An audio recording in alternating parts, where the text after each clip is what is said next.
Anohni and the Johnsons, My Back Was a Bridge for You to Cross album review. Let's chat about it. Hey friends, what's going on? John here from What's Spinning, here tonight to chat about this latest album from Anohni and the Johnsons. It's Anohni's first album with the Johnsons in quite some time, but if you don't know who they are a New York City based art pop band. They've been at it since the early 2000s, much longer than I had realized at first. And ever since, they've been putting out very beautiful, very pensive, and very emotional albums, to say the very least, like their self-titled debut back in the day. I don't think this album gets enough credit. It's not talked about as much as some of their later work, and yeah, it's not perfect per se. I mean, certainly in the second half, things kind of drag out a little bit. But I thought it was a very lovely and most certainly haunting debut, and I enjoyed their follow-up album, I'm a Bird Now, even more. For Today I Am a Boy, You Are My Sister. These are incredible tracks on this album. They're just so tender, emotional, they deserve to be heard. I mean, I still didn't enjoy a full album from them, but I did see the hype. And you know, I almost kind of wrote them off. I didn't check out their next album, The Crying Light, but I'm glad that I did check it out because it's still my favorite thing that they've ever done. I thought the instrumentals on this album were a lot more lush and dreamy and just absolutely stunning. And Anohni's vocals, time and time again, were just immaculate and haunting and really stuck with you long after the song was over. This, to me, was the project I wanted to hear from them because for years, my issue was things kind of bled into one another, but not on this album. And Swan Light, say what you will, I feel like it gets a bad rep, but I think the livelier instrumentation of this album was personally something that I wanted to hear a little bit more of. I mean, I thought some of the ballads on this album were on the weaker side, but I still enjoyed the album overall. Now, Anohni did step away from the Johnsons for a little while. She ended up teaming up with the legendary Dan Lopatin, aka One of Tricks Boy Never, as well as Hudson Mohawk. Yes, the Hopelessness album, and this was my first real introduction to Anohni. It wasn't until I heard this album that I went back and checked out her stuff with the Johnsons, but I became head over heels with this album. It had all the haunting vocals and emotion of Anohni's early days, but set to this very heavy, intense electronic backdrop. And the Paradise EP that followed shortly after, I really enjoyed as well. I thought it was a great little sort of, epilogue to the album. Now, this is Anohni's first work with the Johnsons in quite some time, and I had this, on my radar for a long time, and I thought the singles leading up to this album were beautiful, and you know what, they haven't worked together in a really long time, as far as studio albums go, at least, but let me tell you, they sound on top form. This album starts off with It Must Change, one of the early singles released from this album, and it is incredibly memorable. This incredibly lush, sort of laid-back, jazzy lounge vibe, as well as Anohni's incredibly haunting, legendary vocals, it makes for a hell of a team. I mean, she sounds incredible, so passionate and focused, and like so much of her music, there is a strong, emotional, lyrical gut punch. It's soulful, it's bluesy, it's surprisingly intimate, even for Anohni's stance, and instrumentally, it's just really classy. I also really love Go Ahead. This is one of the gnarlier and louder songs on this album, but I needed a little bit of a palate cleanser, which is always nice to have. It has this really noisy, chaotic riff and some lo-fi production. It's out of the blue. We also get a seriously commanding vocal performance from Anohni, and you know what?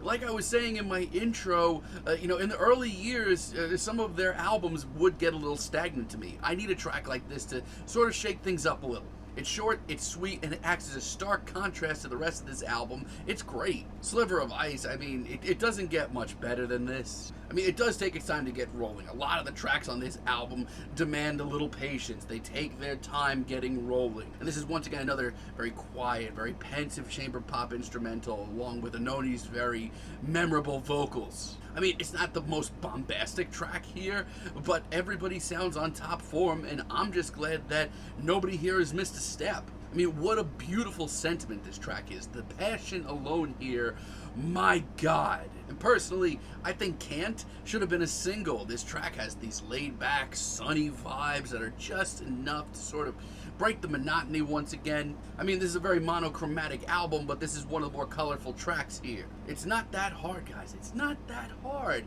And the vocals on this track, they're nothing short of groovy. The guitar licks that pop in, the subtle strings in the background, the soulful vocals from Anohni. I mean, you can't get much better than this. And the way that this track builds up to this bombastic, very bold jazz finale, it's awesome. I mean, some of the quieter, softer, and seriously more pensive tunes, they're still not my cup of tea. Take, for example, Scapegoat. This is not really for me. I mean, Anohni's performance here, she hasn't missed a step. This track, her vocals and lyrics on this track still pack a wallop, like a serious gut punch, but this instrumental is so out of whack and so not interesting. There's no heart here, and as a result, the complete package of this track just feels just really not as complete as other tracks here. It's uneventful, and especially in an album like this where there are so many incredible ballads. We get this and it just goes nowhere, and like halfway through they try and beef up this track with some drama, but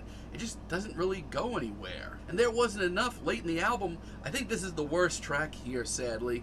This is an odd one. This, to me, sounds like a re-recorded, very early track from Anohni and the Johnsons. I just feel like they've come so much farther from this. I mean, it's way too light on the ears for me. It's not as haunted or as textured or just as heartfelt as all the other material on this album. And oh, by the way, it's over 5 minutes. Yeah, it's the worst track here. I'm sorry. But thankfully, outside of that, Anohni and the Johnsons come together, they get back on track and put together a fantastic record. It's a wonderful return to form. It's My Fault is really good. It's sweet, it's charming, it's heartfelt. The emotional gut punch is here. I can't help but get lost in a track like this. I mean, if you weren't a fan of what they were doing throughout the 2000s and 2010s, you may not dig this, but for me, this is home.